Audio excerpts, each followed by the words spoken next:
You know, in that gospel, it's unclear what might have been going on in the minds and hearts of the disciples. I just envisioned them sitting around, just sort of with their mouths wide open and saying, "What now? He was murdered. He's risen. We've seen him. What now?"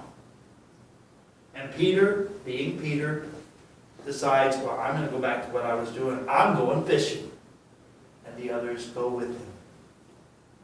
I think the message for us on this Friday of the Easter octave might be that as we get further away from the joyful celebration of Easter Day, there can be a tendency for us to forget that we are still celebrating the presence of the risen Lord. And yet we must return to the ordinariness of daily life. But we do so as Easter people.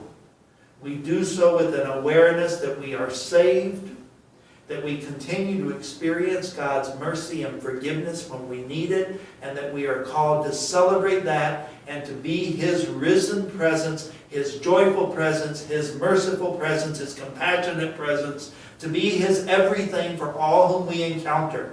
Not just in the Easter season, above all though in the Easter season, and not to lose the intensity of the joy and the promise and the hope which we continue to celebrate during our 8-day-long celebration of Easter Sunday, the octave of Easter.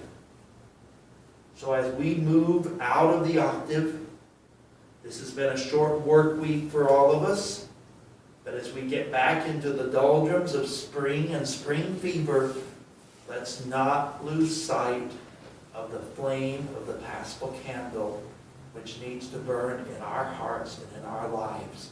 Because just as Jesus fed His disciples, He continues to feed us, sharing with us the reality of the Paschal mystery, that we might be that reality to all who encounter.